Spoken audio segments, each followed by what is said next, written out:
Ladies and gentlemen, welcome to today's event. I'm Juan Cabrera, the WBAF Country Chair 2024 for the United Kingdom. It is my honor to be your host for this exciting and insightful session. This year, we have a diverse group of experts from various countries, adding immense value to our theme, fostering diversity and inclusion in entrepreneurship, building stronger business ecosystems. Our speakers' global perspectives and innovative strategies will enrich our discussions. Their collective expertise promotes inclusive business environments, fosters equity, and drives economic growth by leveraging multicultural insights and collaborative approaches. This, in turn, builds stronger, more resilient entrepreneurial ecosystems and underscores the importance of diversity and inclusion in achieving sustainable business practices. United Kingdom plays a pivotal role in this mission.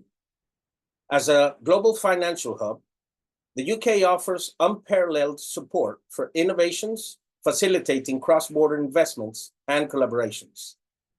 The UK's diverse and inclusive business environment serves as a model for developing entrepreneurial ecosystems worldwide. By leveraging its expertise in education, finance, and international trade, the UK empowers entrepreneurs from around the world, driving economic growth and sustainable development through innovative, inclusive business practices. Education is a cornerstone of this mission.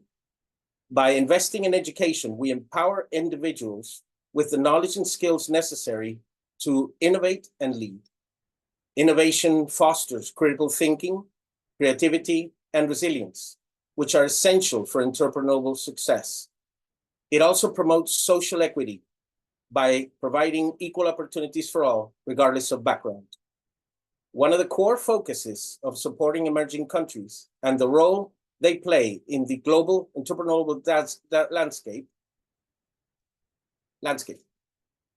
Emerging countries, particularly in regions such as Latin America, the Caribbean, Africa, and Asia, are hotbeds of innovation and creativity, offering unique perspectives and solutions to some of the world's most pressing challenges.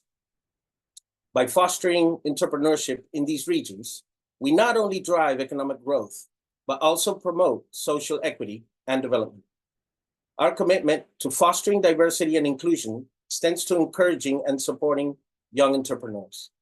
The youth brings fresh idea and innovation, crucial for driving progress and addressing contemporary challenges. Equally important is promoting gender equality in entrepreneurship. Women bring invaluable perspectives and skills that enrich entrepreneurial ecosystem, highlighting the need for equal opportunities and support. We also recognize the benefits of racial and ethnic diversity in entrepreneurship. A wide range of cultural and ethnic backgrounds contribute to a richer and more dynamic business environment. Inclusivity and accessibility for entrepreneurs with disabilities are equally vital, ensuring that all individuals have opportunity to contribute their talents and drive innovation. Embracing diverse perspectives and backgrounds strengthens the entrepreneurial ecosystem. People from various social economic backgrounds bring unique insights and experiences that fuel creativity and problem solving. Providing opportunities for all ensures a more equitable and robust entrepreneurial landscape. Emerging technologies are at the forefront of this transformation. Artificial intelligence, health tech, agri-tech, biotech, and fintech are revolutionizing industries and creating new opportunities for entrepreneurs. AI enhances efficiency and decision-making processes across various sectors. Health tech innovations are improving healthcare delivery and patient outcomes, particularly in underserved regions. Agri-tech advancements are transforming agriculture practices, ensuring food security and sustainability. Fintech eases access to financial services, empowering individuals and businesses alike. These technologies hold immense potential for positive impact, particularly in emerging countries. By leveraging AI, health tech, agri-tech, and fintech, we can address critical issues such as poverty, healthcare accessibility, food security, and financial inclusion. It is imperative that we support and invest in these technologies to drive sustainable development and create a better future for all. Natural resources projects are also crucial in supporting sustainable development growth while preserving our environment for future generations. These projects play a significant role in emerging countries, providing employment, boosting local economies, and contributing to infrastructure development. I am pleased to announce the creation of the WBAF Angels Investor Group UK. This group will serve as a central hub for investors dedicated to also supporting emerging countries in Latin America and the Caribbean, Africa, Asia, and other parts of the world.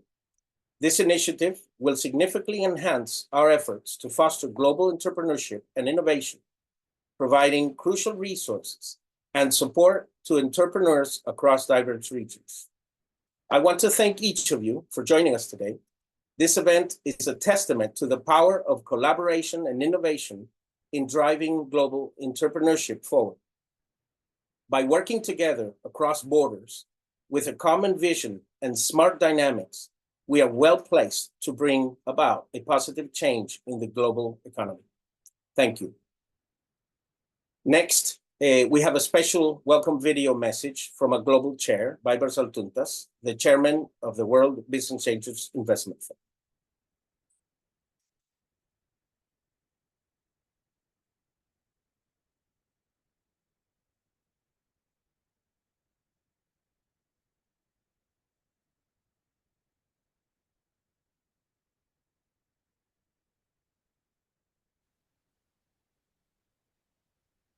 Dear presidents, ministers, entrepreneurs, innovators, and angel investors.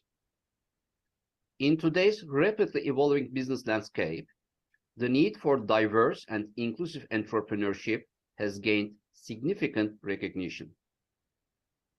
The key to fostering an environment where entrepreneurs from diverse backgrounds can flourish lies in the development of robust business ecosystems.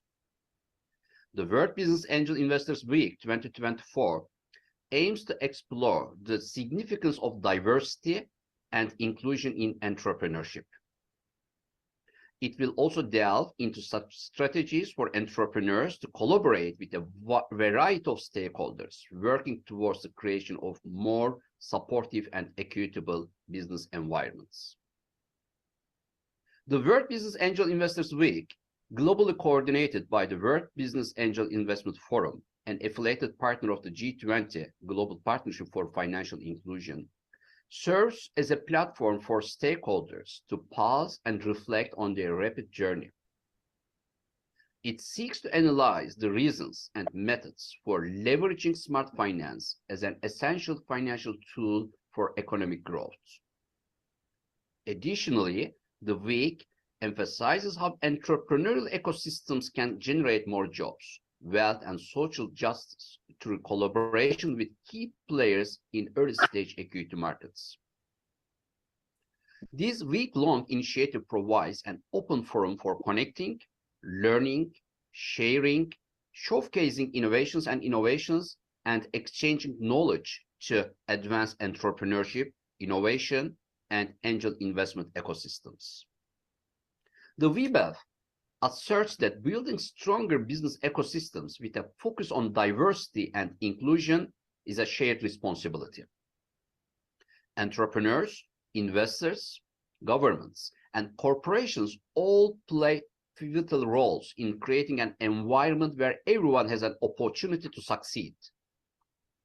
Through fostering collaboration and implementing inclusive strategies, we can cultivate a thriving entrepreneurial landscape that mirrors the diverse tapestry of our global community.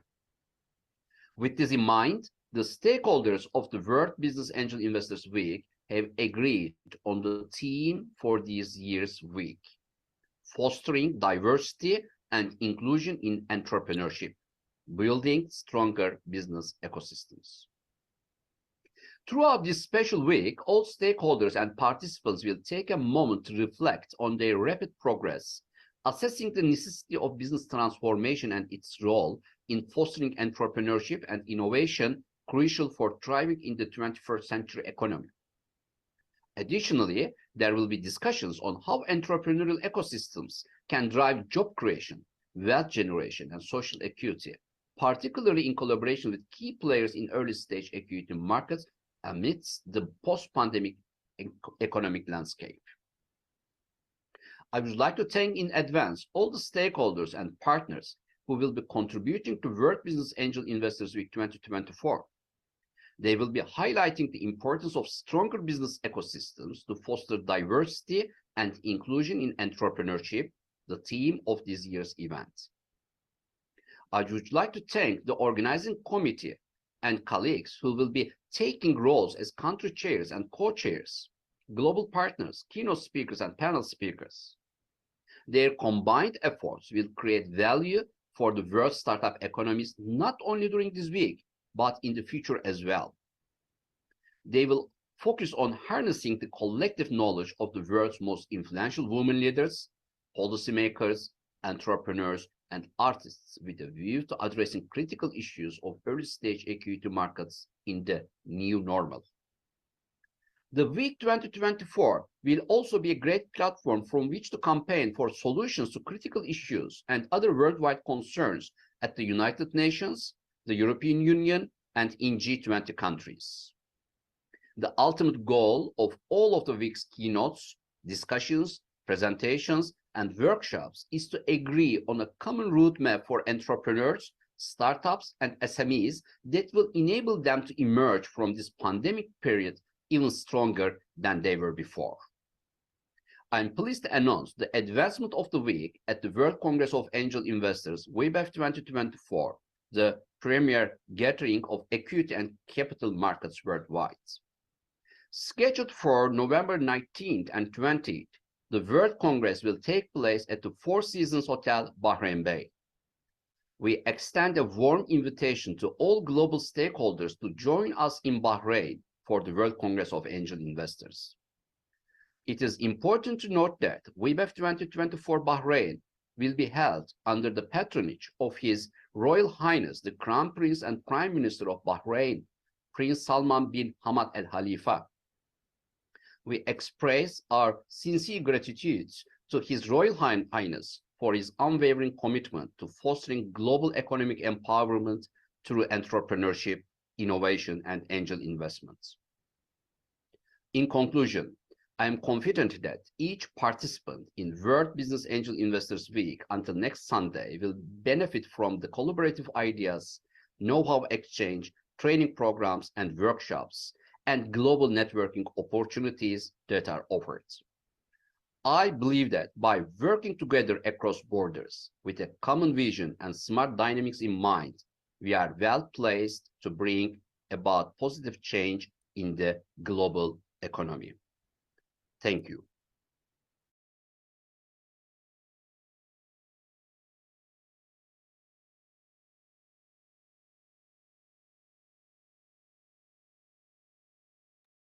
There we go.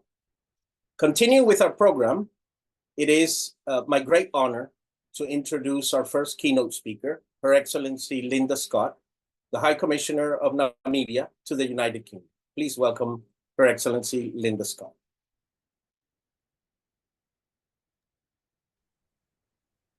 Thank you so much, Juan. It's lovely to be here. Good afternoon, everybody. Allow me just to say what a delight it is to be in a creative space, which is what an Angel Investors Week is, I believe, and that I'm so happy to be able to present a little bit of what Namibia can offer in terms of a business environment this afternoon. Well, let me start by reminding you all that Namibia is on the southwestern coast of Africa, in case you don't know it. That Namibia is a very vast country. In fact, it's the size of Germany and France put together. So if you want to know how big we are, think about France, think about Germany, put them together.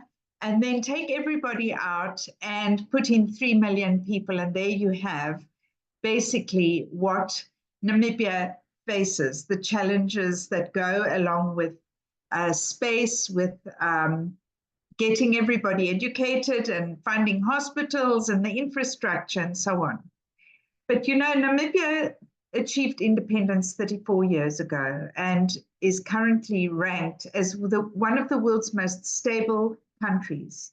So our government is committed to stimulating economic growth and employment through attraction and retention of investments, which is why I'm so happy to be here this afternoon.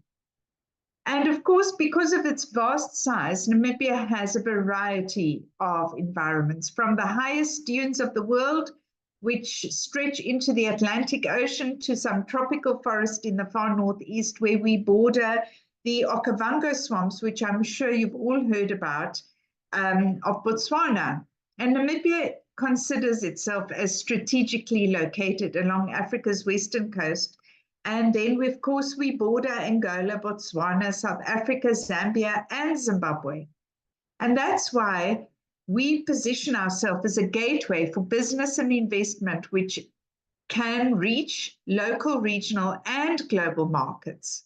So compared to other ports in the region, our strategic position provides a fast and easy link to those landlocked countries that I've mentioned, Botswana, Zambia, Zimbabwe, as well as countries like the DRC, the Democratic Republic of Congo, all through our port of Walvis Bay. And we're proud of our port because we've worked very hard to make sure it's a world-class port and it's a congestion-free port. And so we see there are savings of time for those businesses which go through that port. And it's also a springboard into the Southern African development community, which of course consists of 350 million people. Our constitution is a very strong one, and we support it through our legal structures, and it holds us accountable for ensuring that our environment is protected. And so we therefore have decided to become pioneers in the new renewable industries in the world, which are reckoned to catalyze the decarbonization of the planet. I'm going to talk a little bit more about that later. So Namibia's primary infrastructure is very well developed and modern, regardless of the fact that we are so vast. And in fact, our transport and road system is ranked the best in Africa. And we also boast an efficient communication system with global cellular networks and a globally competitive broadband, as well as a sophisticated financial sector. We're classified as middle income, and we ranked amongst, as I said, the world's most politically stable countries. It's easy to do business because English is our official language, and the Namibian dollar is pegged to the South African rand. So I think it's safe to say that our investment-friendly policies and our strategic geographical location allows us to offer a wide range of investment opportunities, which I'm going to talk about today. We're also committed to the international treaties and agreements that we've signed up to, including the UN Agenda 2030, the Sustainable Development Goals, the African Union Agenda 2063, the AFCFTC, and the SADC Vision 2050.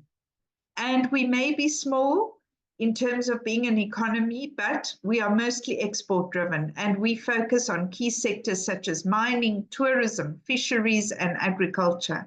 And because of that, we are attracting FDI from around the world. So now let me tell you a little bit about our green hydrogen industry. I'm sure that, before I come to that, I'm sure that you also know that we've had recent discoveries in the oil and gas space as well.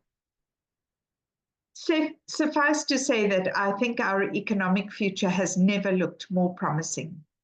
So because Namibia is one of the top 5 locations on the planet, which is blessed with plenty of sun and wind resources, and because these are close to the sea and land export routes, we're now considered to be among one of the most competitive destinations in the world. And we are focused on being a proud producer and exporter of green hydrogen. We want to be a pioneer in this area, including in bringing green hydrogen to the shipping industry. And we do expect in future to produce green hydrogen at prices of about 1.5 kilograms per US dollar. For example, we have the Hyphen Hydrogen project, which is expected to inject 10 billion US dollars in FDI into the Namibian economy. And we also have 4 smaller pilot projects that have so far attracted 30 million euros in FDI grant funding. It's worth noting, of course, that the EU Commission President Ursula von der Leyen and our late President, His Excellency Dr. Hage Geingob, signed the implementation strategy on renewable hydrogen and sustainable raw materials value chains in October last year in Belgium. That is our green and renewable energy area. We've also, of course, recently discovered oil, and Total and Shell have discoveries which are estimated to be at about 11 billion barrels. And Galp again recently announced 10 billion barrels in its discovery.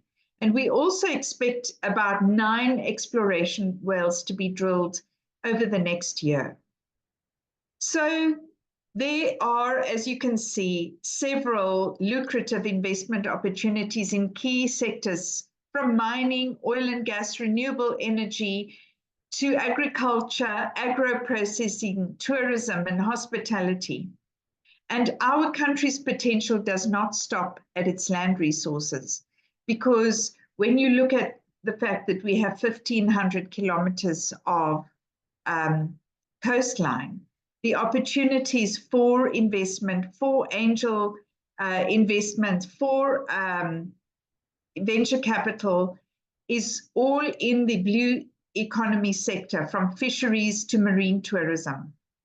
But of course, one of the important things about Namibia is that we have a unique mix of wildlife and landscapes, a spectacular scenery and diverse cultures. And tourism is one of our fastest growing sectors. I think that's very important, that we don't forget that tourism has so many opportunities. We've achieved our pre-COVID levels and we're way beyond those numbers today. So Namibia is a rich cultural heritage, distinctive landscape, which I really hope you're all coming to explore. And we have worked together to combine all of this tourism, conservation, and community development so that we can provide a fabulous environment in which we can combine local content and international content. So what are some of the compelling reasons why you can invest in Namibia? Well, first of all, peace and stability. We are based on democracy, we're based on dialogue and compromise, we're based on strong governance structures. We emphasize care for our environment. In fact, it's based in our constitution. So any investments are assured of having achieved international environmental standards. Good governance is fundamental to us, and we have held a consistent record of free and fair elections. And it also means that if you are coming to invest in Namibia, you have the assurance of a legal system which is strong and stable. We're safe, we're secure, we're one of the safest countries in Africa. We work on respect for rule of law. We respect human rights. It's embedded in our constitution. We have an independent judiciary system, which is based on a culture of fairness and justice, as well as a strong governance system. And of course, the country's legal framework provides equitable treatment and safeguards against expropriation, which is an important aspect, so that we provide a secure environment for local and foreign investors. And of course, there is a freedom to do business in Namibia. We operate largely without government intervention.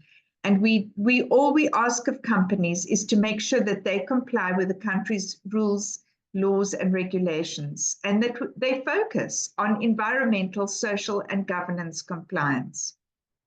We have a sophisticated financial system, and the right to private ownership of property is enshrined in our constitution as a basic human right.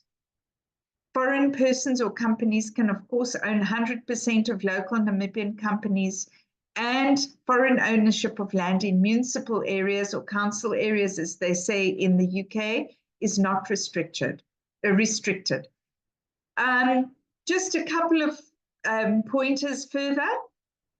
We have very good roads and railways, telecommunication, and efficient ports, as I've said before. We have a fabulous quality of life.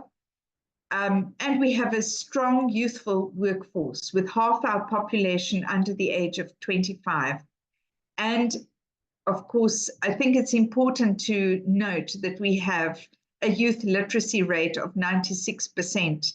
And our strategic location along Africa's west coast allows Namibia to offer access to local, regional, and global markets through beneficial trade agreements like the AFCFTA, the EPA, the AGOA, Mercosur, as well, of course, as the Southern African Customs Union. So I think that's, finally, I want to highlight two other aspects. One is that we have a commitment to sustainability, both sustainability of environment and sustainability of management of our resources. And that's one of the aspects of Namibia that we hold very dear to our hearts. And we have just opened up to having a 6-month multi-entry digital nomad visa program. And so in a nutshell, ease of doing business is something that we really want to promote and we really want to bring in. So you are all welcome to come and see for yourselves the reputable possibilities that are available to everybody for investment in Namibia. Well, I've emphasized that Namibia has a long history of being recognized for its natural resources, its political stability, and strategic locations. And I want to emphasize that the government of Namibia is committed to stimulating economic growth and employment through the attraction and retention of investments. We're optimistic, in fact, that Namibia will at a minimum double its GDP by 2025. And so I invite you to come and explore the investment opportunities in Namibia. And finally, I want to just encourage you, if you have any questions, feel free to contact my mission through our email, which is on our website. And we have a dedicated investment promotion attaché, Tina Andima, and myself, both of us stand ready to speak to you about how you can make your investment in Namibia happen. Thank you, Juan. Thank you very much, Your Excellency, for that inspiring speech. And as I wrote in the guest book in the High Commission, Namibia is indeed the future. That's definitely a fact. Our next keynote speaker is Richard Marr, Vice President of the London Chamber of Commerce and Industry and Deputy Chair of the International Trade Committee. Richard will speak on the power of networks. And please welcome Richard. Well, thank you, Juan. Nice to see you, and also nice to see Linda and your chair. I'm going to talk about something completely different because Linda gave us the Namibian perspective. I'd like to widen the net, because after all, our topic is fostering diversity and inclusion. And I'd like to start off with a book which probably a lot of people don't remember, but I still think it's relevant. It was written by Mark McCormack, and it's called What They Don't Teach You at Harvard Business School. Well, for those who haven't read it, I would commend it to you. And as a contrarian, which clearly the author of that book was Mark McCormack, it's very, very prescient, even for today, although it was written like 25, 30 years ago. So what they don't teach you at the Harvard Business School is worth it, because I couldn't afford to go there, but I did read the book, and you know what? I think I was better for the experience. I went to the London School of Economics. Some people call it the Libyan School of Economics, but that's a bad joke. So why am I here pontificating? Well, I hope it's not pontification. What I'm thinking about, and it's based on my whole life experience, which is why I presume you invited me to come and talk to your delegates, is because my whole life has been spent in business development, international market access. Well, my whole life, well, you look at me, you might say, well, how old is he? Well, I hope you're only going to say 40 years. Well, that's as long as I've been in business development, put it that way, and market access. So what are the key issues that one needs to consider if one's interested in fostering diversity and inclusion and international market development? Well, the first one is, and this is probably common sense when you think about it, network equals net worth. In other words, do your research, develop a network. And if you don't do the research, you're not going to get a network worth having. And that can be applied across the board to any country that you and your colleagues might be interested in, and also, for that matter, any sector. Research is key. Network equals net worth. So that's the first point. Research is essential. So I started off in this business. Initially, I was in private banking, high net worth clients and related activities in Geneva. Then I moved to Paris. Then I went to Monte Carlo and so on. I don't want to bore you with my war stories, but I've been around the block a few times. And then the Berlin Wall fell down, and that enabled me to deal with Central Asia and post-communist countries as well. And there was huge market possibilities there. Again, research was essential to know your client. Due diligence, that's the second point, is vital for anyone who's young and aspiring to get into business.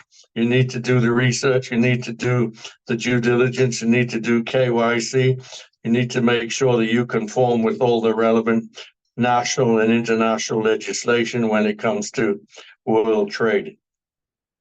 And this thirdly brings me very quickly to why I've been involved with not just the London Chamber of Commerce for many, many years, maybe too long to remember. The London Chamber was founded in 1881. Pleased to say I wasn't there at the beginning, but nonetheless, the chamber movement I can certainly vouch for. No matter what country you happen to hail from, get involved with a mutual network. It saves you money. It gives you easy access to information if you know how to evoke it or elicit it. Good friends who've done things before, and you can learn. So the Chamber of Commerce Network, whether it's in London or Timbuktu for that matter, it doesn't matter. But I would also advocate, and Juan certainly is very adept at this from what I know of him. If you're in London, which is a very international city, as you would all agree, the bilateral chambers are very important. For example, I just came from the Argentine ambassador's residence where there's a trade mission going on. And they're using what I would class as soft power to promote Argentina. And you know, you wouldn't perhaps be amazed at the influence of wine and empanadas, because they do make the world go round, particularly in Argentina.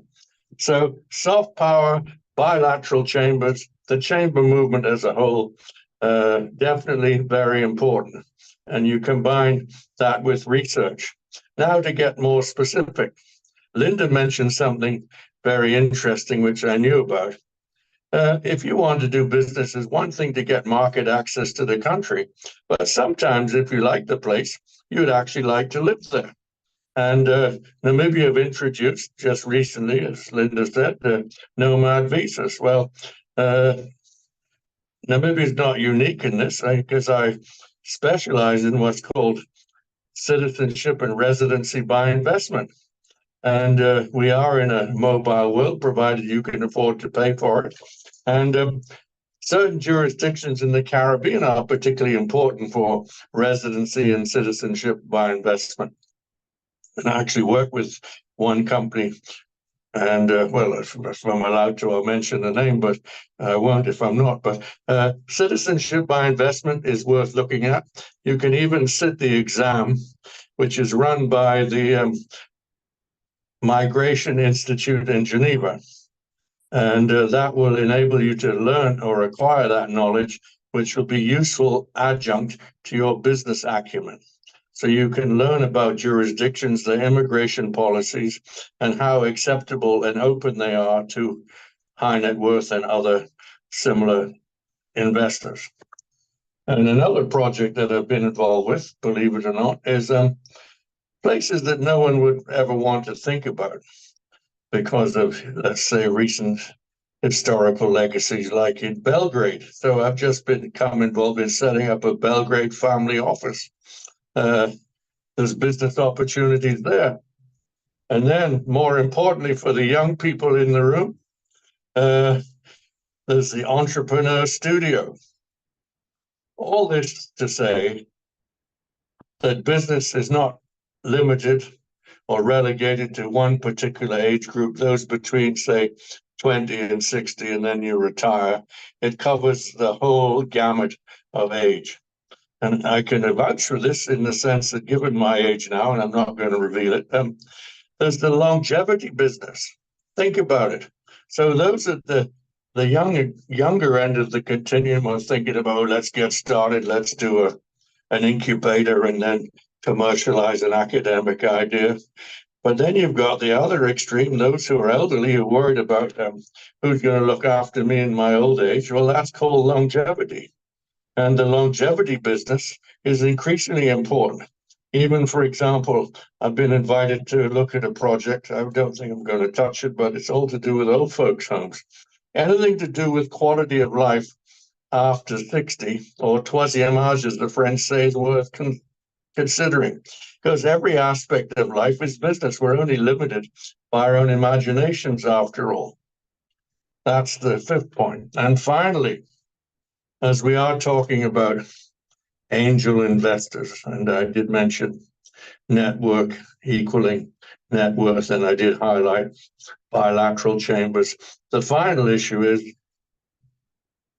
and this I'd say is probably the most important, what world do we want to wake up to tomorrow? Now, the reason I'm asking that question is this, because I've discovered a company called Wake Up Capital. And Wake Up Capital has real money, and they're interested in helping young people with good ideas commercialize those ideas. The ideas predominantly are in the realm of ESG, environmental, social, governmental, and anything vaguely related to that, to help make the world a better place, because clearly we haven't been very good at being custodians of the planet. Just look at plastic. What do we do about it? We need to start thinking before it's too late. Maybe it already is if you look at the upcoming weather forecasts in America and elsewhere. So perhaps we need to think about Wake Up Capital and encouraging young people to think outside of the traditional issues of what they don't teach you at Harvard Business School. So there you go. Think outside of the box. I hate that cliche. I'm a contrarian. My name's Richard Moyer. Nice to meet you. Thank you. Thank you very much, Richard. Definitely, your experience is outstanding. Okay, so now we will hear from PJ Surani. She's the head of digital marketing and operations for GoMad. PJ will be speaking on harnessing diversity to fuel innovation. So let's welcome PJ. Thank you, Juan. Thank you, everybody. Well, speaking before such a distinguished audience today really is an honor. I am thrilled to discuss what Juan just mentioned about harnessing diversity to fuel innovation. I'll explain a little bit why that's personal to me, but first let's just take a check about where we are. We're living in a world that's more interconnected than ever before. Our businesses, our societies, and our futures are interwoven in ways that demand a deeper understanding and appreciation of diversity. It's not just a buzzword or a box to check, it's a powerful driver of innovation and progress. So, why am I passionate about this subject? My journey in tech and business world has spanned many, many years, during which I've had the privilege of leading and working with diverse teams across various industries all around the world. As someone deeply involved in technology and innovation, I've witnessed firsthand how diverse perspectives can drive breakthrough ideas and solutions. I've seen how embracing diversity leads to not only better business outcomes, but also more inclusive and dynamic work environments. My commitment to fostering diversity is not just professional, but deeply personal. I believe it is the cornerstone of sustainable and impactful innovation. When we talk about diversity, we're referring to a multitude of dimensions: gender, ethnicity, age, cultural background, even sexual orientation. Each of these dimensions brings a unique perspective, experiences, and ideas to the table. It's this rich tapestry of human differences that can unlock new ways of thinking and problem solving. Innovation thrives on new ideas, and where better to find these ideas than in a diverse minds of a global workforce. This brings me to the concept of the Medici effect. The Medici effect, named after the powerful Medici family of Renaissance Italy, describes how breakthrough ideas often occur at the intersection of diverse disciplines and cultures.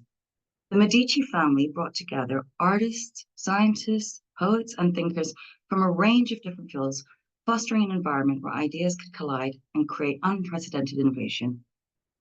In today's context, the Medici effect suggests that when we bring together diverse teams, we create opportunities for these intersections to occur, leading to innovative solutions that might not emerge in more homogeneous groups.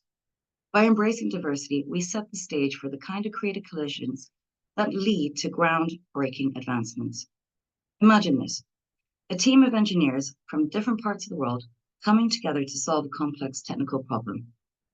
Each engineer brings a unique approach influenced by their cultural background and personal experiences. One might draw from traditional methodologies, while another might apply cutting-edge technological advancements. The fusion of these diverse approaches can lead to breakthroughs that would be impossible in a homogeneous team. Now, let's delve into an often overlooked but incredible vital aspect of diversity. It's neurodiversity. Neurodiverse individuals often possess unique strengths that can be incredibly valuable in the workplace. For instance, people with autism may have exceptional attention to detail, pattern recognition, and logical thinking. Those with ADHD can be highly creative, energetic, excellent problem solvers, and are able to hyper-focus on something they enjoy. Perhaps, maybe that's how Michelangelo went without food or sleep for days to complete his masterpiece, the Sistine Chapel. I want you to consider the story of Dr. Temple Grandin, a world-renowned autism advocate and animal behavior expert. Her unique perspective and ability to think in pictures revolutionized livestock handling practices, leading to more humane treatment of animals and innovations in the industry.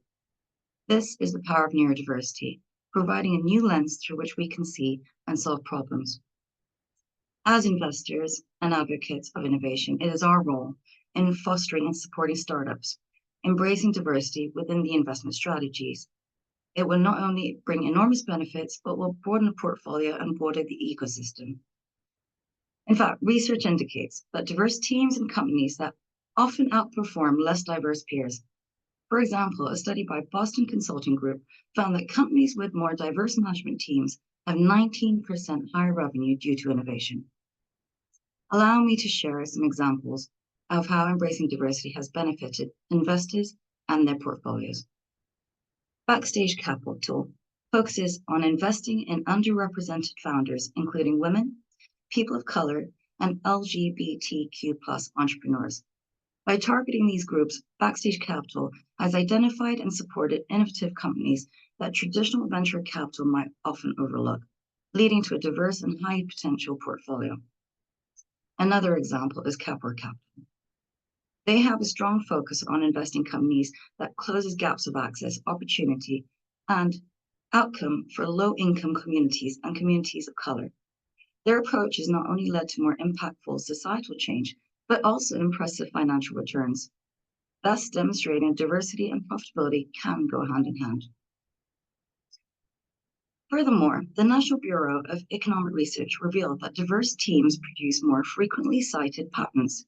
Specifically, ethnic diversity in research teams leads to more impactful scientific discoveries, as measured by the number of citations and patents that they have received. In fact, the polio vaccine, post-it notes, CRISPR technology were all born through diverse minds coming together. Research published by the Harvard Business Review shows that cognitively diverse teams with varied perspectives and problem-solving approaches can solve problems faster than more creatively than unvaried teams. And finally, the IMF in 2018 study found that countries with higher gender diversity in their workforce sees a notable increase in innovation. For instance, closing gender gaps in labor markets leads to more diverse ideas and innovations, potentially increasing economic growth by up to 35%. These hard facts illustrate that diversity is not just a social imperative, but a critical driver of innovation across various sectors. By embracing diversity, organizations, countries, and societies can unlock new ideas, enhance creativity, and achieve greater success in our innovation. In conclusion, diversity is not just a moral imperative, but a strategic advantage. By supporting diverse founders and inclusive business practices, we contribute to a more equitable, and prosperous future for us all. I'd like to thank you for allowing me to speak to you today about something that's very close to my heart. Thank you, PJ, for that enlightening and precise talk. Excellent. Up next, we have a roundtable discussion on inclusion in entrepreneurship around the world. This panel will delve into various global perspectives on entrepreneurial inclusion. Our moderator for this session is Sol Moskite from the Lithuanian Chamber of Commerce. Please welcome moderators and panelists. Good afternoon. It's a great honor to be here, and I'm absolutely delighted. Yes, and Richard is waving at me because earlier today we were sharing the wine and empanadas, and then we were talking that we need to come back to Juan's event. So everything is working just exactly how Richard told us to do.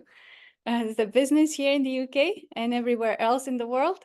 And today, I'm absolutely thrilled that we have such a powerhouse of a panel with us today. And I would like to introduce the panelists. So I will start with Ayşe Kaşıkçı, who is advisor to IOD Natural Resources Group and mentor to World Petroleum Council, United Kingdom. Ayşe, if you could just wave your hand a little bit so that you could appear on the screen.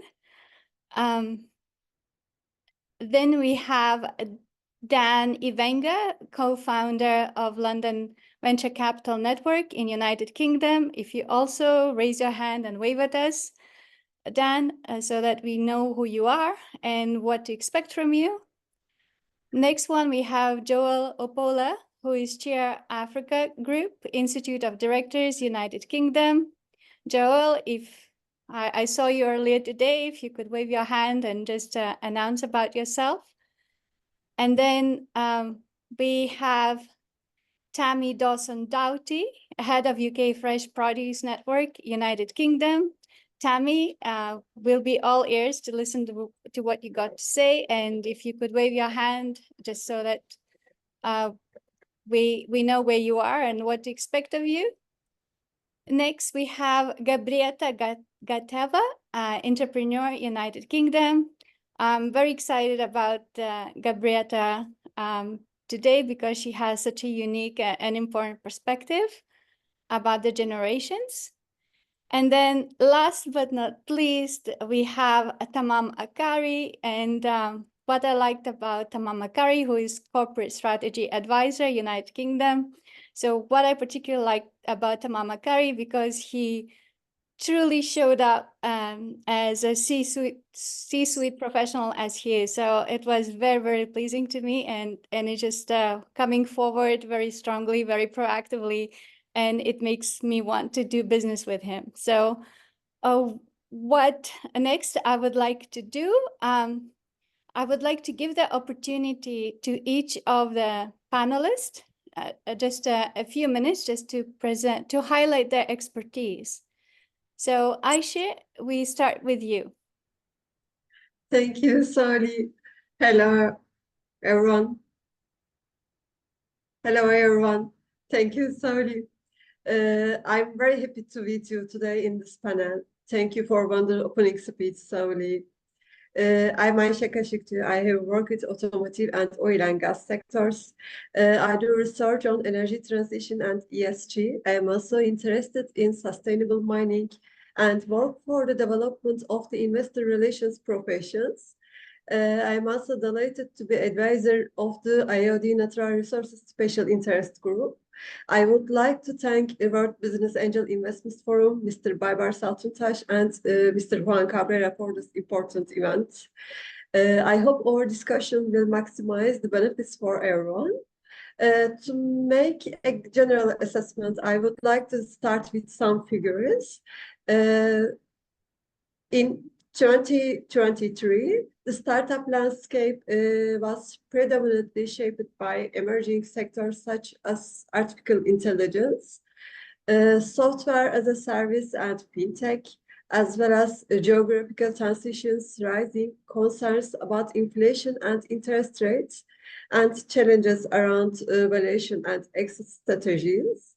As it known, but global venture capital funding and the total number of transactions decreased in 2023, with total funding falling from $531 billion to $344 billion, and the number of transactions falling from 52,000 to 38,000. The global transaction volume from and number of deals reached their lowest since 2019. The downturn in startup activity can be attributed to a thematic context that includes various challenges, such as geopolitical transitions, macroeconomic uncertainties, high interest rates and inflation, a challenging environmental for exit and ongoing concerns of startup valuations. These factors combined to contribute significantly to a decline in investors' appetites and led to a more cautious approach, resulting in more limited deal activity. In 2023, the Turkish startup ecosystem, contrary to global startup trends, reached the total 297 deals. The devastating earthquakes occurred in Turkey on 6th February also impacted the startup ecosystem. Global challenges such as access to finance and high inflation rates worsened. However, despite the decline in transaction volume, the Turkish startup ecosystem demonstrated its resilience and vitality with an increase in the number of transactions. The core components of the entrepreneurial ecosystem, such as innovation, technology, investor interest, and government support, are getting stronger in Turkey. In the Turkish startup ecosystem, local investors are leading in terms of both transaction volume and the number of deals compared to foreign investors. In the first quarter 2024, the foreign share in terms of transaction was 9%. The Turkish startups need to stand out more and show their potential more effectively to attract global investors and expand internationally. To gain attention in global competition, they need to understand their competitors well and more innovative in product development. Of course, I suggest that foreign investors also show more interest in Turkish startups. Thank you. Thank you, Saudi. Excellent. Thank you so much for giving us a good understanding about the startup ecosystem in Turkey.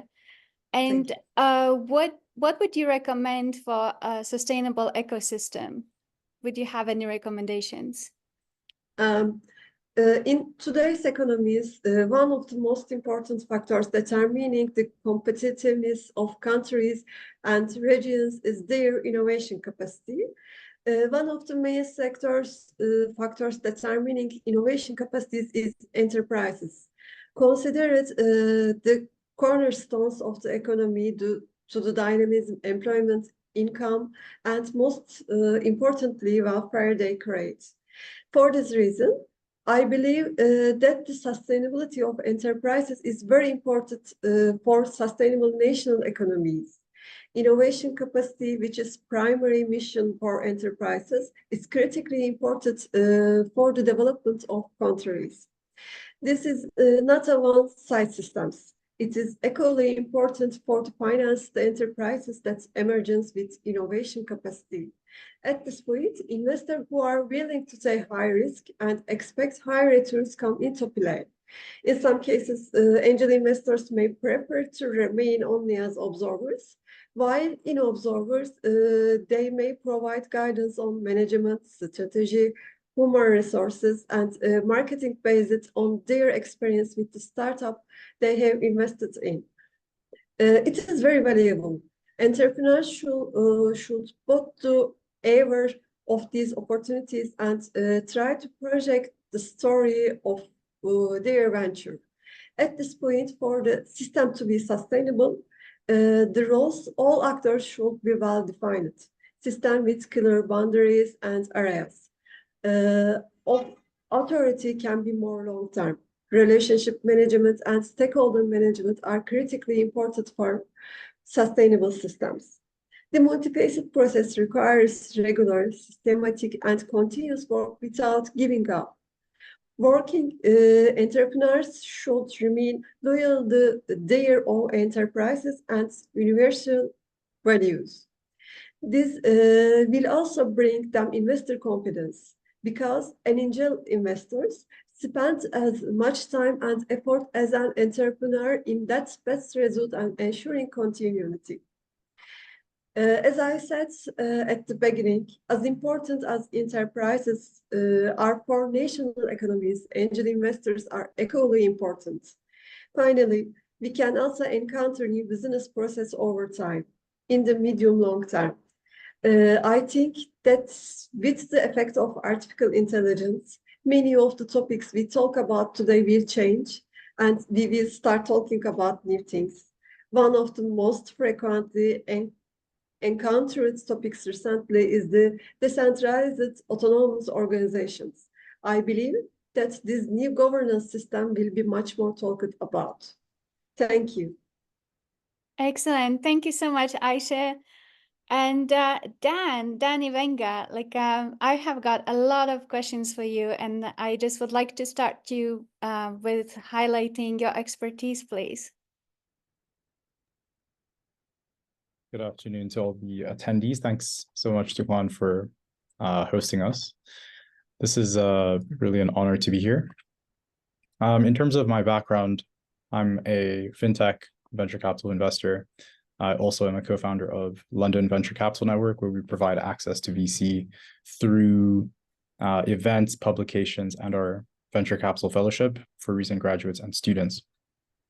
So we do a lot of work to bridge the different silos in venture capital and startups, including founders, operators, angel investors, venture capital firms, etc. Background-wise, I was educated in the US, lived in 10 countries, very international background, and did some angel investing, helped an angel investor build his portfolio to 20 companies. And then when I started providing deals to alumni of my university here in the UK, where I did my master's at King's College. And because of that, I was able to access the world of venture capital. And I noticed it was not the most inclusive industry out there, but we've been doing a lot of things to make it more inclusive. And even though that's not our main goal, I think it's a byproduct of the way we operate. Excellent. So what does entrepreneurial inclusion mean to you? How would you define it? Yeah, I think ultimately it's just putting in the effort to give people from a different background a chance. So we've previously heard about homogenous companies by another speaker. And I think there are many situations where you won't find someone who looks like me in the room, which is fair enough. Just population demographics wise, fair enough. But at the same time, you find a lot of people who organize events or people who hire employees don't put in the extra effort to look for people from different backgrounds, as they might not consider it important.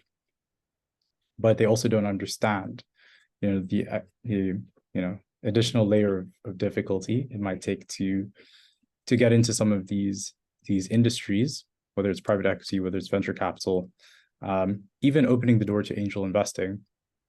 A lot of people from diverse backgrounds might not be too aware of what angel investing is, even if they have the resources to angel invest. So by having and including different types of people, putting in an extra level of effort, you give people a chance to learn. And that's what inclusion means to me, putting that extra level of effort in to include other people. Excellent. So do you consider inclusion when singling out successful businesses to invest in? I wouldn't say it's a driving factor. I wouldn't say that's the most important thing when deciding an investment. How diverse is the team? Okay, the team has 2 male founders, and there's no women on the team. Okay, then at that point, you might start questioning, why are there no women on the team? And you ask them, I'm quite direct. That's just how I am. But some people might ask in a different way, or they might ignore it. But personally, I would ask the question, like, why are there no people from different types of backgrounds in this company? In venture capital, you find that most companies are small anyways, right? So you can't expect them to have the most diverse team of all time sometimes, but I always encourage it. I always put extra effort to include different types of diverse groups. We recently held a venture capital summit in London. So we brought together speakers from 6 continents, 40 plus different speakers and companies represented. And if you look at not only the makeup of attendees, but also the makeup of speakers, it was very diverse. And because of this experience, you can kind of see that when people put that extra level of effort, whether it's an investment, whether it's in bringing people to events, it really does become easy to be inclusive. But a lot of time people just aren't aware of it, or they don't think about it. So yeah, overall, we do consider it to some extent. It's not ultimately we need to make profit for our limited partners or investors. So if there's a good opportunity and it's not the most diverse, it doesn't mean we're going to ignore it, but we will be asking questions. Excellent. And how does the decision-making process look for you when choosing the right startups to invest in? Absolutely. Great question. So a lot of different venture capital firms have their own approach. We've kind of made our approach as slick and easy as possible to work with. So any company can book a pitch on our website if you're a fintech and you meet our criteria, early stage, UK, Middle East based. Then you can sign up to a pitch. You book a slot. You'll speak to a member of the team. Often it's myself. So that's one way to grab a call with me, but please don't sign up if you're not a fintech. And then from there, if the team likes what the person is doing, we'll send them a Q&A form where they kind of tell us in detail how the business really works. And this is a very helpful step because you kind of eliminate who's serious versus from the people who are smooth talkers, because people put effort into the form if they're serious. And if they're not, then it's easy for us to filter through. And then from there, we go to a partner call stage. And then beyond the partner call, we do our due diligence and make a decision on whether to go for it or not. So within that due diligence, we're going to be considering, various factors, including ESG components, and potentially, is this company, like, why would this company not be diverse if it isn't diverse in some way or shape or form? But it's not, again, it's not the determining factor of whether we're going to invest or not. Ultimately, we need to be making money and returning the fund, which is that's the goal of a venture capital firm. So does that make sense? Excellent. So what is your one message that you would like to share with the world today? Yeah, something that's been resonating with me is give people a chance. So highly recommend I'm not saying just, throw away your money or, don't just randomly give out your money, but put in a little bit of effort when it comes to seeking out different kinds of people and interacting with people, because to our team, it comes very naturally to meet people from diverse backgrounds. It's just because we go to so many types of events, we meet so many types of people, and because of that, it just naturally comes. It's not, we don't even have to forcefully go and look for diverse opportunities. They just come to us. They're in our networks, very high quality, very smart founders, educated, knowledgeable, experienced. They are out there, but it just sometimes you need to put a little bit of extra effort. So I would say give everyone a chance if you can. So if I may paraphrase, it's like, from your perspective, it would be allow yourself to be surprised. Yeah, just go into things with an open mind as an angel investor or an investor in general, and don't be too closed off to non-traditional opportunities that might be completely out of scope. Maybe one of those opportunities is the thing that makes all of your money. Excellent. Joel, great to see you today. And just if you could start with highlighting your expertise, that would be amazing. Thank you so much. Thank you so much, everyone, and good afternoon, good morning, depends on wherever you are watching us today. I'm Joel Popola, and I'm the chair of the Institute of Directors Africa Group. Before that, I have my experience, over 15 years experience from the banking industry from Africa. Joining the banking industry, fresh graduate from school, then all through the rank to be a regional leader of one of the most prominent banker in Africa.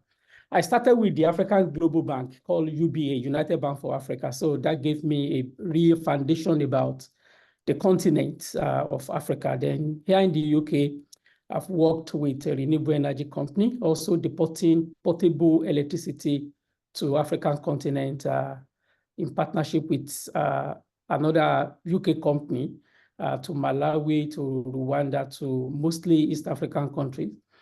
Currently, I work for a gaming company, education in this sports company with our office in Abu Dhabi. We are in Dubai, Abu Dhabi, Kingdom of Saudi Arabia, and recently expanded to the continent of Africa. Everything about me is referring to Africa, Africa, Africa. So that is understandable. Yeah. So at IOD, I'm an ambassador of IOD in the northeast of England and also the chair for IOD Africa Group. And what we do at IOD Africa Group is to facilitate British businesses within our membership to the continent of Africa in conjunction with the diplomatic missions, African diplomatic mission here in the UK. We work closely with the ambassador, the trade desk of each of those embassies to ensure that we give advice and support for them to liaise with the relevant missions to get their businesses to Africa. Before Brexit, it was a bit complex because the question I was asking then is, does Africa want to buy British, or is British ready to sell? Well, post-Brexit now, I think British ready to sell. And before British get to Africa, perhaps maybe Chinese who are there before the British businesses, and the US also through Prosper Africa. So Africa become the continent, is the continent of the future. And I think without saying much, I know everybody now see the opportunities and potentials, commercial opportunities that are available across the 54 countries in Africa. Excellent. I dream of Africa. So tell me more about Africa. Yeah, that's the most difficult question to answer. So what type of business opportunities or investment opportunities do you see like in Africa? Yeah, you know, Africa, it's a land of opportunity in the real sense of it. You are talking of a population of about 1.2 billion, which is about 16 to 18.2% of the global population. You are talking about a country with over 2,000 different languages. How do you describe that? How do you explain that? You are talking of a country where over 70% of the world's cocoa beans were produced in that continent. 54 African countries with different culture, with different languages, with different business environment. You are talking of a continent that has the most abundance of diamond. Most of the world diamonds come from Africa. So it's the continent that has the largest desert. The Sahara Desert is the biggest and the largest desert in the world. You are talking of a continent that is second to Asia in terms of landmass and in terms of population. So it's a huge continent that has all the possibilities and potential. And we thank goodness now we have harmonization of trade through the Africa Free Continental Trade Agreement. So that's the continent we are talking about that has the highest arable land in the world. So it's a continent of potentials. Yeah, that's just the way I can describe it. So what is like doing business in Africa? Like what is the culture like? Yeah, I think doing business in Africa is as easy as doing business in any other places. And it could also be as difficult as doing business in any other places. Depends on the business itself, depends on their strategy, their marketing strategy and their non-marketing strategy. And I think the emphasis I will lay there is they are more on their non-marketing strategy. The ease of business in Africa, we can't generalize it. We have to look at it from country to country. Excellency just spoke about Namibia, and you could see the passion, you could see the potentials, you could see the possibilities, you could see the business environment in Namibia. So it might be a bit difficult to just have a broad perspective of business environment in Africa. But what is critical there is there are things to navigate: the cultural, the political, and the economic landscape. Businesses need to have the market strategy to ensure they navigate all that. And they also need to have a non-marketing strategy to ensure that they are able to play with the NGO, they are able to interface with the regulators, they are able to interface with the judiciary, with all those non-marketing strategies that are also essential for business prosperity. I think businesses need to have strategy for both the market and the non-marketing area of doing business in Africa. And what do outside investors need to know about Africa, investing and doing business in Africa? So what would be like primary advice for somebody who just wants to test the water a little bit? Well, this is about dated. A UN report dated in 2011 stated Africa is the most profitable continent in the world. So I think when you look at the profitability of your investment, I know two things are important to investors: safety of their investment and return on the investment. The return investment in Africa is higher than any other continent. I think the global average is about 7.1.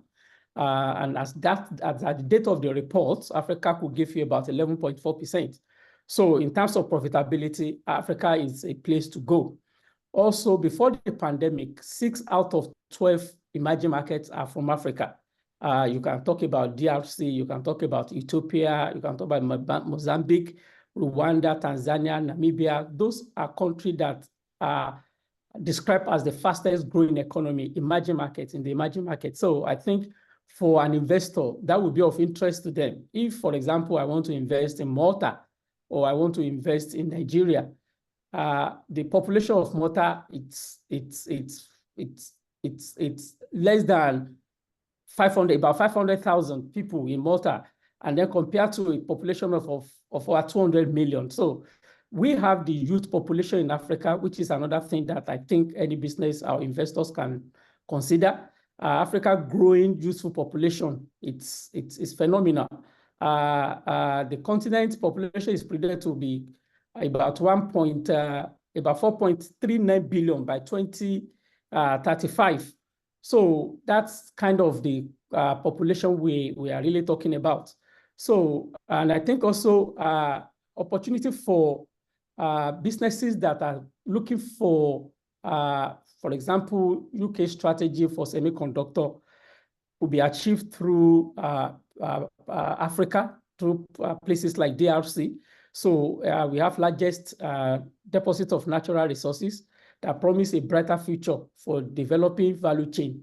So we could see Africa as part of the global value chain in terms of the natural resources that we have in Africa. I've also talked about the arable land.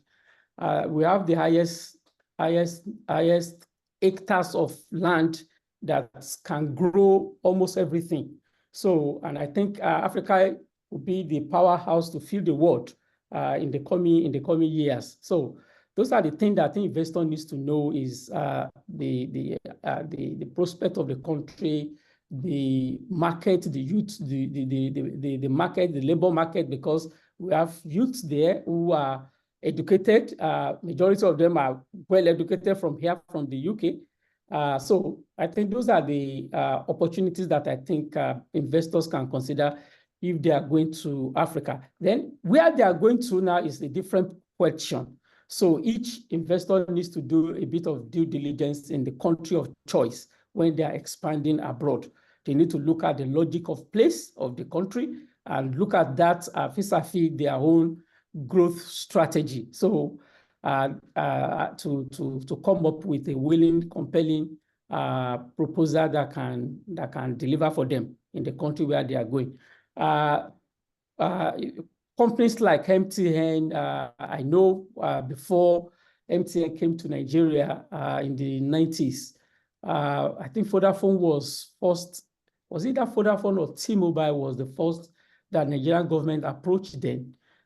They turned down the request before MTN came into Nigeria, and the rest is history today when you look at the turnover of MTN over the years. So those are the kind of opportunities that I think businesses and investors can explore in Africa. Africa needs electricity. There is deficit in infrastructure.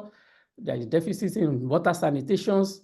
All these are potentials for businesses and investors that they can leverage on in going to the continent. Joel, what is one message that you would like to share with the world today? The message is simple. Africa is the future.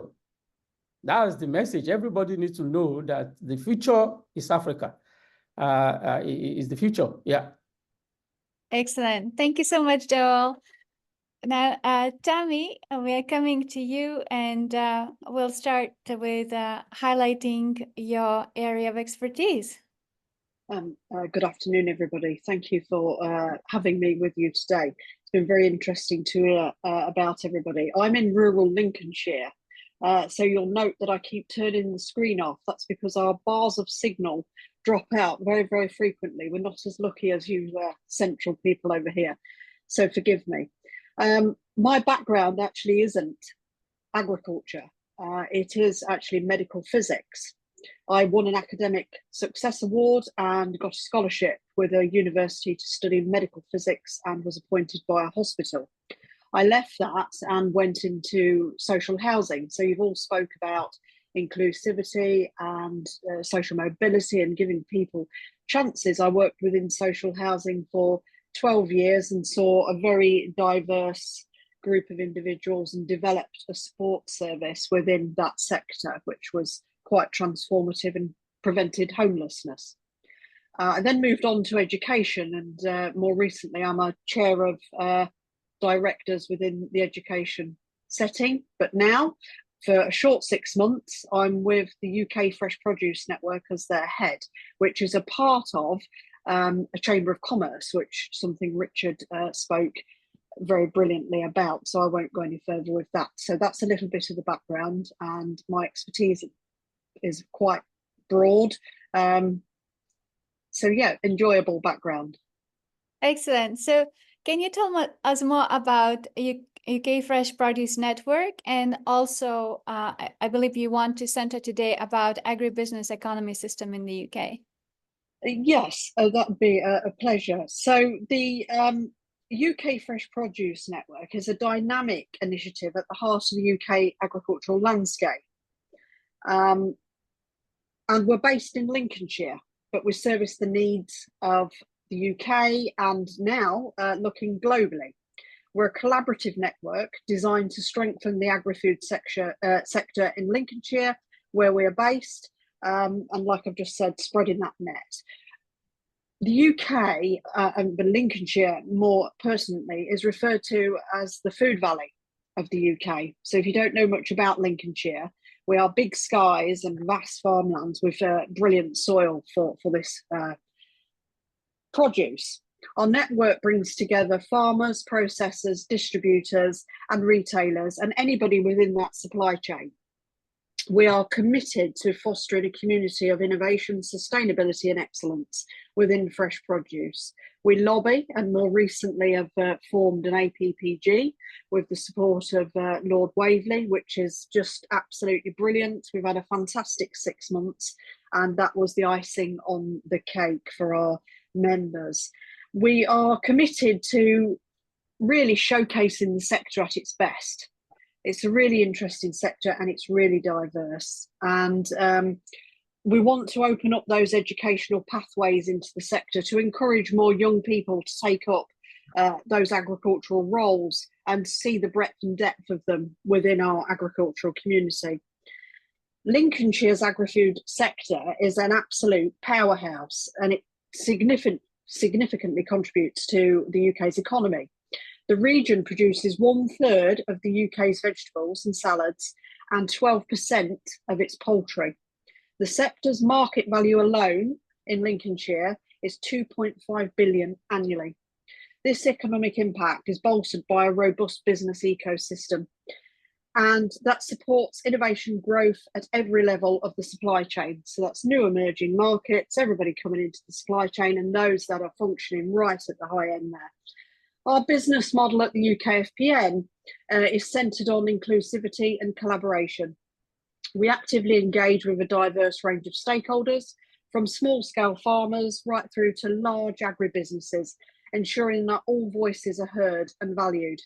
This inclusive approach not only fosters a sense of community, which is very strong, but it drives collective progress, with our shared resources and knowledge leading to a more resilient and adaptive business practices. We've had 2 brilliant products come out of our group more recently, one in response to the digitalisation of the trade documents, which you'll have seen happen through our UK government. We've got the Blue Ring technology, which is absolutely wonderful.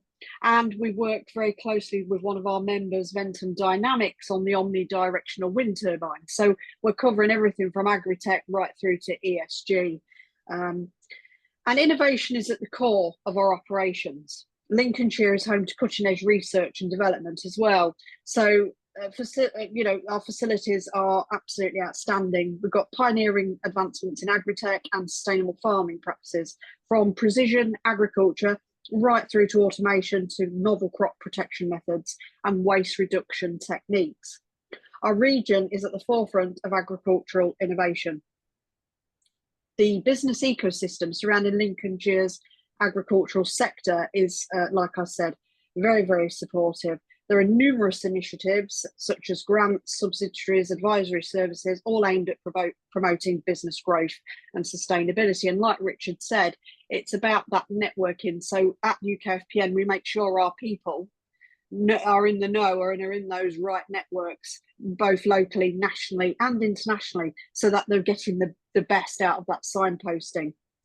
Our partnerships with local universities are a big thing to us.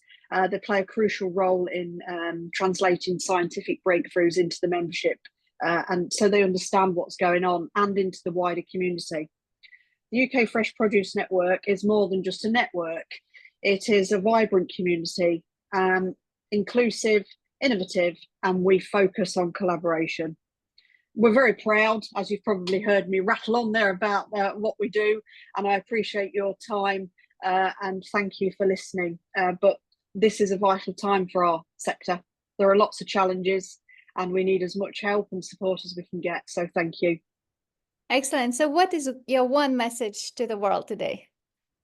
One message to the world: visit Lincolnshire. Excellent. Visit Lincolnshire, yes. Come and enjoy our Lincolnshire sausages.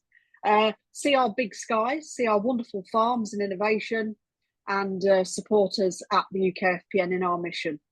Vote Liz Truss.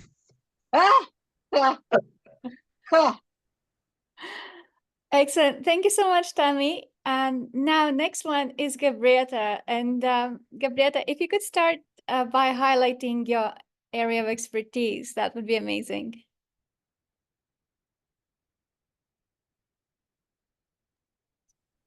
Yes, of course. For me, it's a pleasure to be here. Juan, thank you for organizing. Salur, thank you for being our panelist. And I would like to say that today I will speak about the different generation and how the angel investors can approach them and how differences their way of thinking is and what they can bring to us. So I'll speak mostly about generation millennials, which is the years from 1981 to 1996. Then I'll speak about Gen Z, not the singer, the generation who speak about who are born from 1997 to 2012, and Generation Alpha, the brand new one generation that is just coming. Completely different way of thinking and approaches. So they're born from 2010 to 2024. Excellent. So tell us what to expect and how to prepare for the future, because we are talking about 3 different generations and completely 3 different dynamics and complete wildcards from what we used to do before. Yes, of course. So angel investors should expect millennials, Gen Z, and Alpha generation to prioritize sustainability, technology, and social impact, prepared by focusing on venture and with strong digital performance, ethical practices, and innovative solutions. Adapt strategies to emphasize transparency, flexibility, and engagement with those values-driven and tech-savvy generations. Excellent. Are you able to outline the different wants and needs of these 3 generations? Yes, of course. I would say that I'll start with millennial.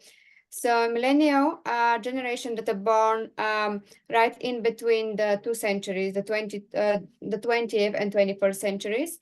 And I'll say we, as I'm part of that generation, we had the luxury to live before the technology take part of our world that much. And also we had opportunity to experience the technology right before the internet became a big thing and before everything.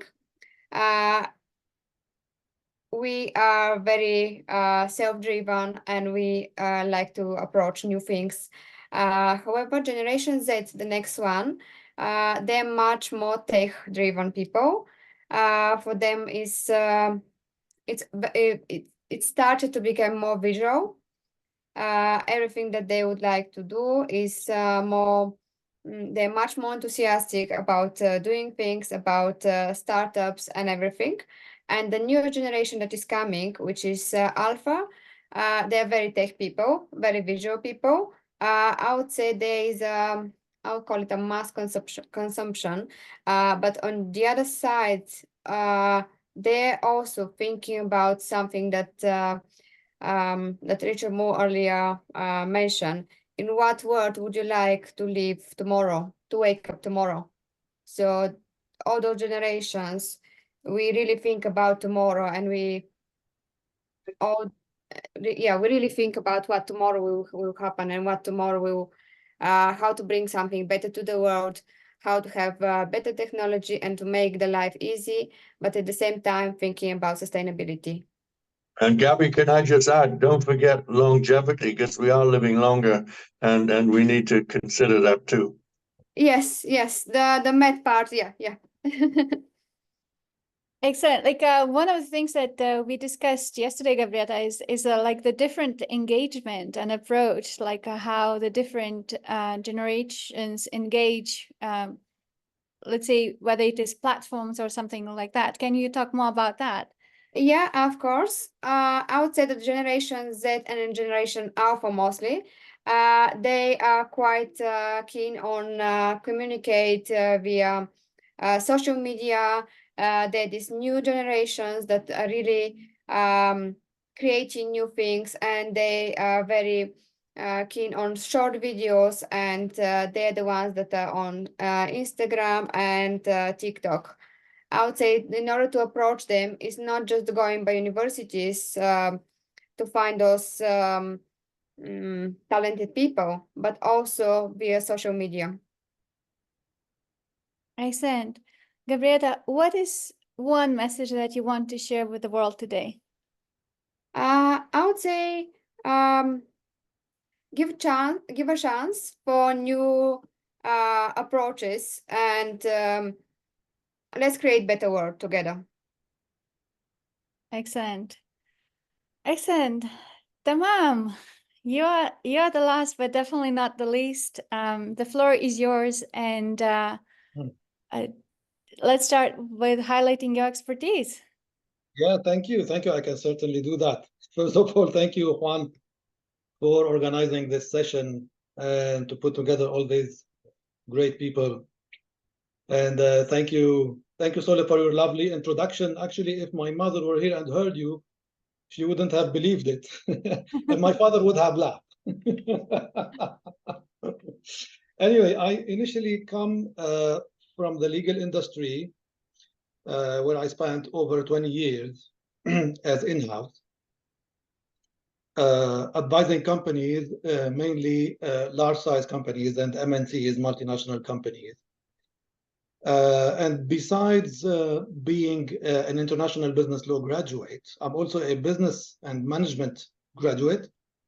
And I happen in the days to have had a look into this book, What They Don't Teach You in Harvard Business School, and I'm grateful I didn't go there. But actually, I then realized that what they don't teach you in Harvard Business School, they don't teach you in any other business school. That's right. So this allowed me actually to get a great exposure to commercial negotiations and to gain extensive experience within the corporate commercial ecosystem, and then to grow really through the corporate ladder from managerial positions all the way to C-suite and then to the boardroom, where I've held many tenures on both executive and non-executive functions. After this, I moved into the consulting universe, focusing mainly on shaping deals and transactions, and advising on investments and merger acquisition transactions, on IPOs, on all matters related to corporate restructuring, turnaround, and corporate governance, etc. I also advise high net worth individuals and family offices on private equity and portfolio management. So I'm hoping to be able to bring or to add my 2 cents contribution to the discussion today. Excellent. So what does inclusion in entrepreneurship mean to you, and how did you experiment the impact of inclusion on successful businesses? Yeah, that's actually a quite interesting question, and I hear in it 3 keywords. I hear entrepreneurship, inclusion, and success. And at first, we maybe attempted to draw or to establish an intersection between these 3 concepts. But in my opinion, it's not the case, simply because they are fundamentally integrated into each other. So there's no room for intersection. They are one. And it is true, actually, that each one of them has a standalone or is a standalone process. And if I open the parentheses, just to make a quick comparison between what is a project and what is a process, because essentially a project has a start, has an end. However, a process, it has an inherent evolving nature into it. So it starts, but it never ends. It continues to evolve and to grow. So these concepts together, they form one and unique process, which I would call a strategy for excellence. In that sense, it goes far more than and far better than chemistry between these 3 concepts. It's a kind of alchemy. And if you allow me, I would add my own perspective into this, because I always like to go back to the basics. This is my preferred approach, and I always like to remove the noise and to remove the layers of complexities, because we always tend to overcomplicate things. At the contrary, I always like to simplify things, even at the risk of oversimplifying them sometimes. But I part from the principle that everything is an experiment. So this is not to be confused with the trial and error. It's not trial and error. I'm talking about an experiment based on knowledge and based on tools with the aim of perfecting an expertise. From this perspective, entrepreneurship is a business experiment where we set parameters, we collect data, we analyze data, and we make decisions. At the same time, entrepreneurship has individuals on its heart. So it's a process that is driven by individuals. This is where individual becomes an integral part of entrepreneurship. So the aim of the process is to bring an innovative and creative solution to any problem. And this is the entrepreneurial mindset anyway, because entrepreneurs, they always look to identify situations, identify problems, and attempt to bring solutions or to address them. So while driving the process, individuals require sometimes to deploy skills, to deploy resources, and of course to involve, to take some risk. So at the heart of the process and on the top of the process is the individual. And within this venture, individual will be called to navigate through all types of challenges, whether financial risks or market conditions or operational risks, or even the level of stress that a person could encounter enable to find the right balance between the life and work-life balance and mental health. So by the very nature, individuals are different. They look at things differently. They see things differently.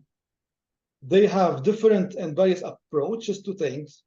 They interpret things differently as well. So they behave differently and they think in a different way. So the difference of views given to the world, which is resulting in different interpretation, will result also in different behavior towards a problem, and it will create this diversity in approaching a problem solving. Now, in the entrepreneurial context, individuals are called to interact with each other as well and to work together. So put very simply, what does inclusion mean in this very particular context? It means accept, respect, reflect, and perfect. This is what creates an environment where all individuals have or are given the opportunity to succeed. It may sound probably like a magic formula, but in essence, when we establish a work group, or in the instance, a commercial organization or a company, what do we want? Or what is the purpose of our existence? We want to exist to bring a solution or to solve a problem. So the more we put ideas and suggestions on the table with all our different backgrounds, the more we foster creativity and allow for this magic to happen. So difference here is a blessing, and it is resulting from each individual's own experiments in their personal lives or in their professional careers. And of course, the more angles we put into something, the more we have ideas and the more we have propositions and values to propose. This is where creativity for me is born. And actually, if we think about it, what is the opposite of inclusion? What are the other options with the reservation on the word option, if any? Well, the opposite of inclusion is rejection, right? The other alternative is what? Is exclusion. So in no way, it's very, it really looks like a no-brainer, because we don't build by rejections or by rejecting ideas or experiences or individuals who carry them. We do not create or innovate by exclusion. So it's not only a matter of fairness or equal opportunity, it's also a critical driver for innovation and for growth. A diverse team is more likely to consider all sides of an issue and to approach problem from multiple angles, and this will in turn lead into more thoughts and thorough and effective problem solving, as well as more robust and resilient approach to innovation.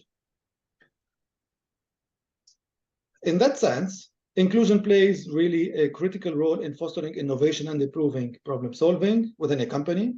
So when a diverse range of perspectives and experiences are brought to the table, it can lead to more creative and innovation solutions, as well as more thorough understanding of complex problems.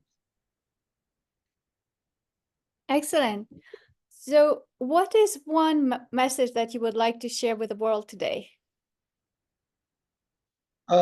Actually, just to keep it simple, because I always advocate for simplicity, I can summarize it in 5 words. I already said them: accept, respect, connect, reflect, and perfect. Excellent. Well done. I just would like to go back to Aisha and ask also, what is one message that she would like to share with the world today? I think when building stronger business ecosystems, whatever the systems, it must first democratize access and financial resources and promote inclusiveness. I hope that these valuable events, we can create a vision for sustainable collaborations for a better future. I greet everyone with respect. Thank you for sharing.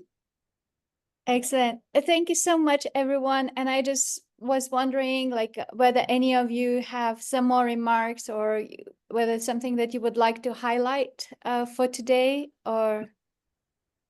I have a special message from Taylor Swift. Okay. Taylor Swift said, shake it off, shake it off. And it ties in with what Tamam was saying. You know, do what you think is right, follow the principles that he enunciated. And there is one more that I would add. And as you would expect, I'm in the Caledonian Club, so it's not called AI, it's called II.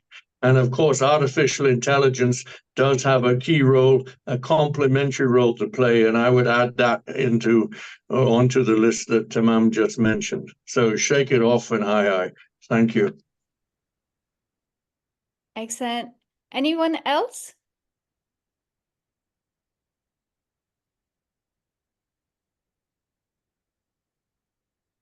Okay, I just have one more question for you, Tamam.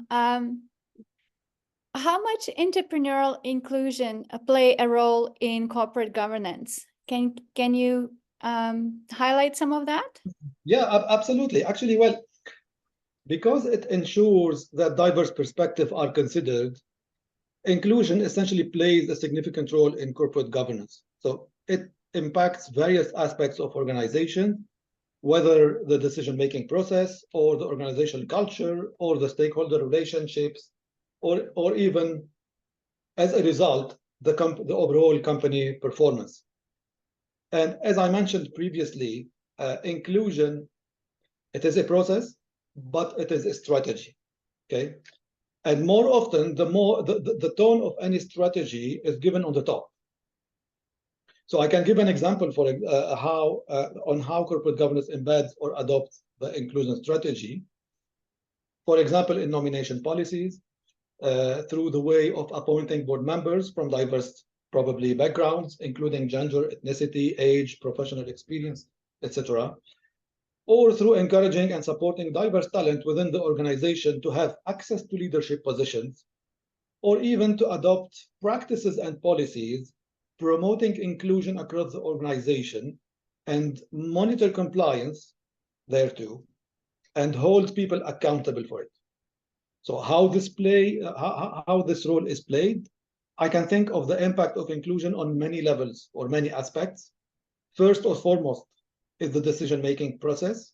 The quality of decision-making is hugely impacted and enhanced by positively and establishes a work by the variety of viewpoints brought to the table. So the decision-making becomes much more effective and efficient.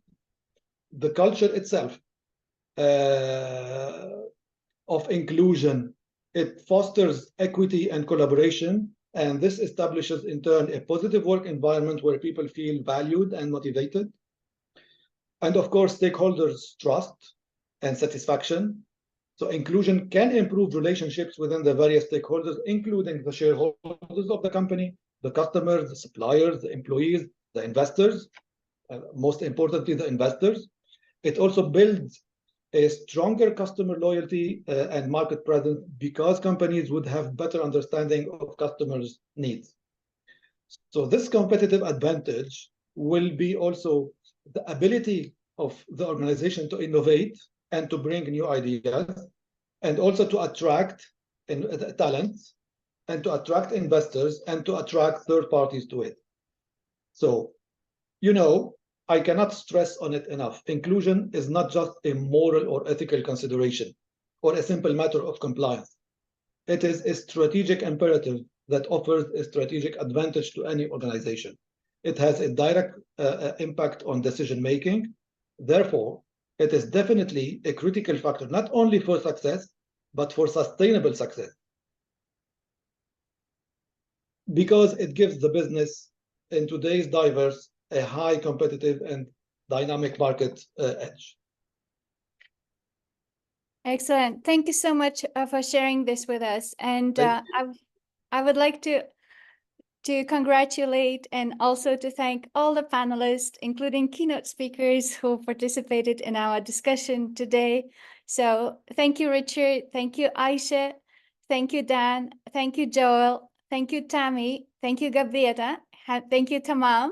It was great to have you, and it was a thrill just to listen to the variety of ideas that we could exchange. So Aisha spoke to us about Turkey and the startup culture and environment in Turkey, and also the sustainable environment for business in Turkey. Dan highlighted how he invests in startups and his decision-making process, and how much inclusion plays a role in that decision-making process. Joel pampered us today with all about Africa. So the future is Africa, he says.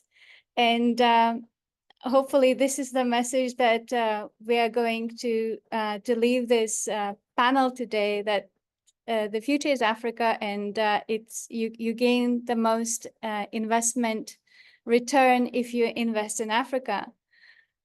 Tammy took us to the skies of Lincolnshire, and that's was really exciting to hear about the role of UK Fresh Produce Network and how inclusion and diversity works in agriculture business in the UK.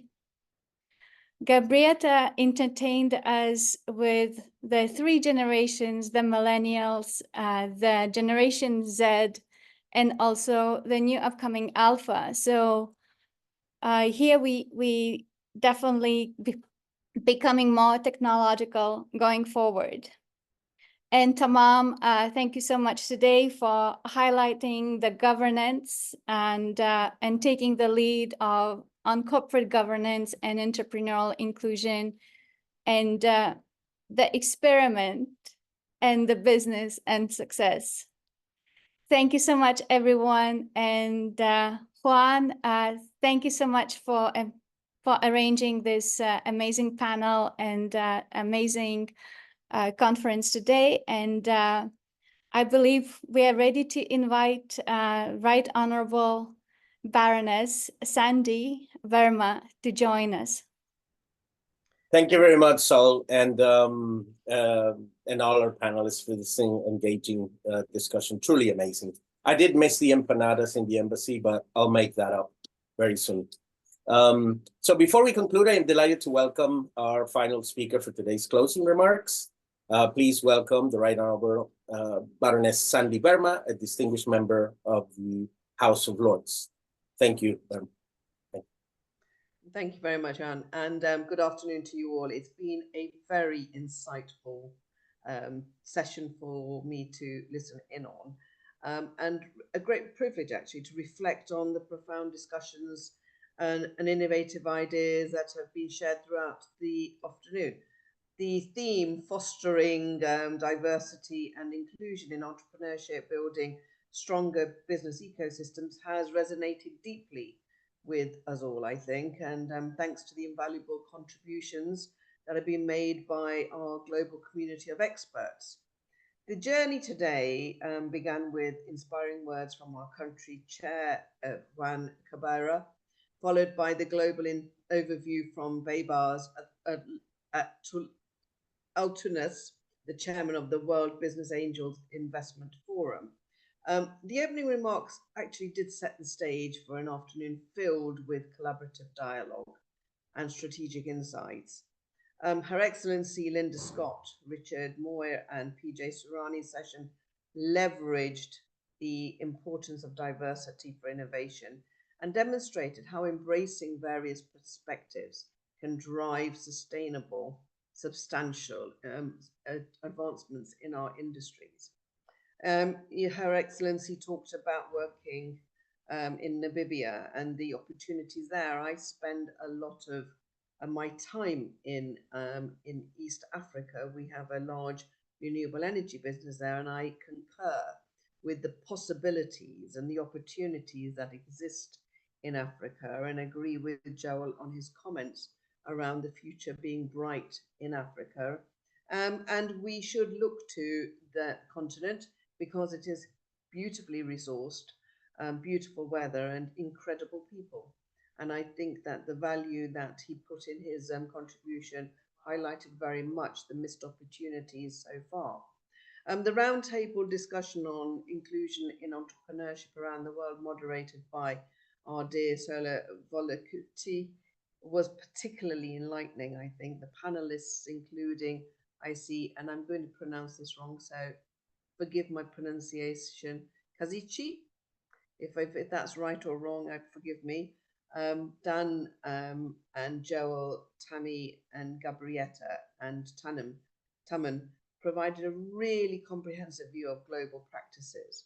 Their diverse experiences and success stories have really offered practical strategies for creating much more inclusive entrepreneurial environments.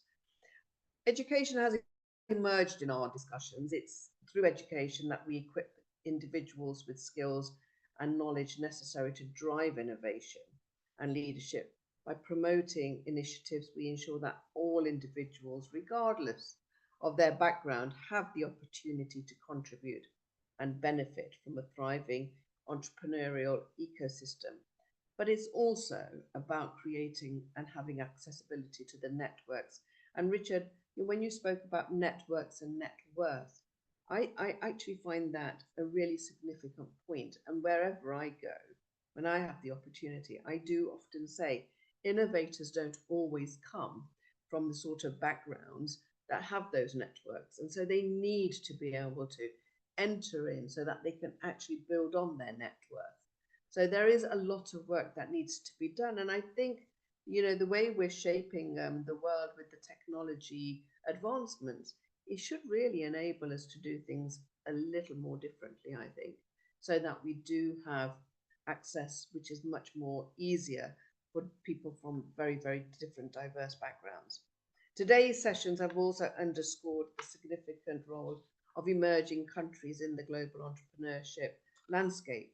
For example, Latin America, the Caribbean, Africa, and Asia are regions teeming with innovative potential and unique solutions to global challenges.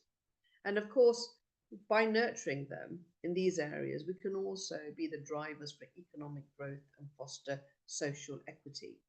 Emerging technologies such as artificial intelligence, health tech, agri-tech, and fintech are at the forefront of this transformation.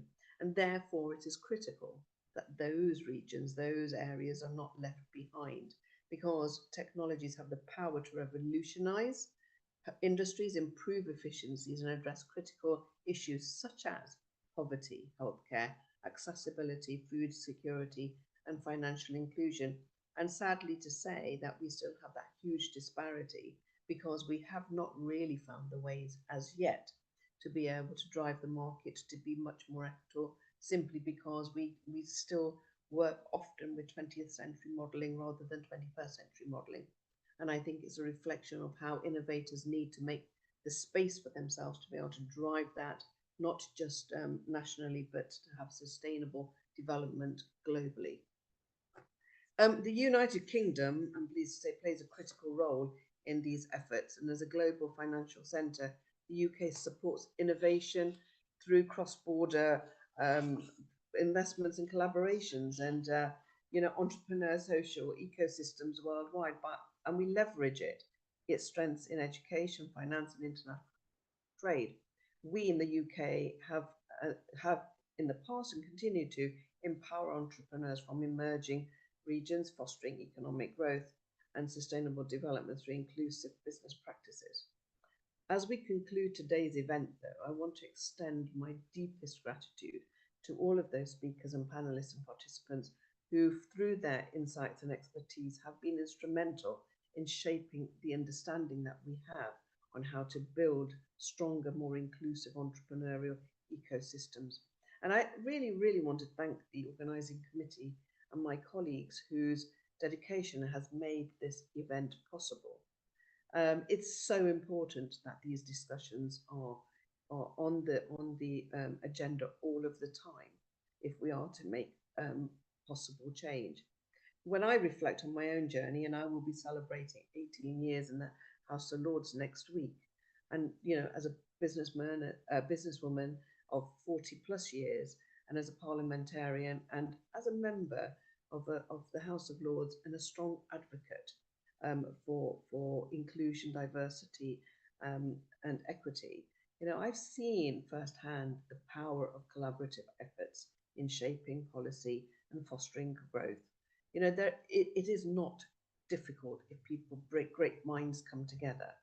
My work with UN Women UK has underscored the critical need for gender equality in all sectors, and my role as the advisory global chair for the Institute of Directors India has provided me with a unique perspective on fostering entrepreneurial growth in emerging markets.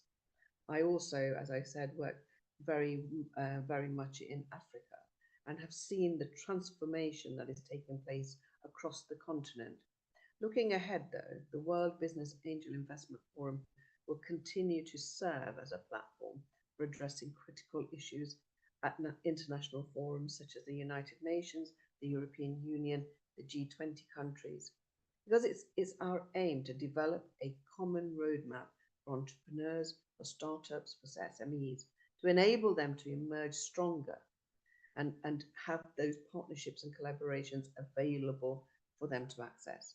Of course, key areas of focus need to include international trade, the emerging technologies, finance, investment, healthcare, and natural resources. But I'm like Richard. I don't believe it stops at Gen Alpha now.